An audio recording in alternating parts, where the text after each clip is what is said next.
Wewe ndizo gani? Sasa vipi wewe mbona unishangaa mimi nakuuliza wewe jamaa? Wewe unaangalia nini? Wewe zimo. Akili zimo. God have mercy upon us.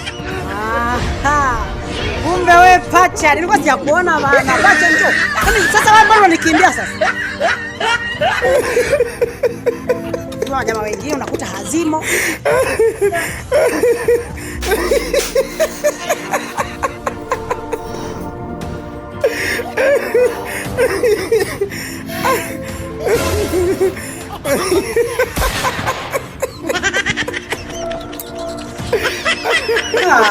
Jamaa, sasa wewe kana wewe una matatizo gani wewe? Mimi nikwambia mimi sasa wewe. Vipi jamaa? Sasa wewe. Aya, unatafuta nini sasa? Kwangu mimi unatafuta nini hapa? Sasa umeniona. Unataka familia wewe ni familia. Sasa unaanza kunikimbia. Acha kunikimbia bana. Unajua mimi ndio wewe. Yesu unafanikiwa. Unataka kama wewe unaweza kunikimbia mimi. Familia, njoo mwanangu, unajua mimi sawa. Mimi na wewe.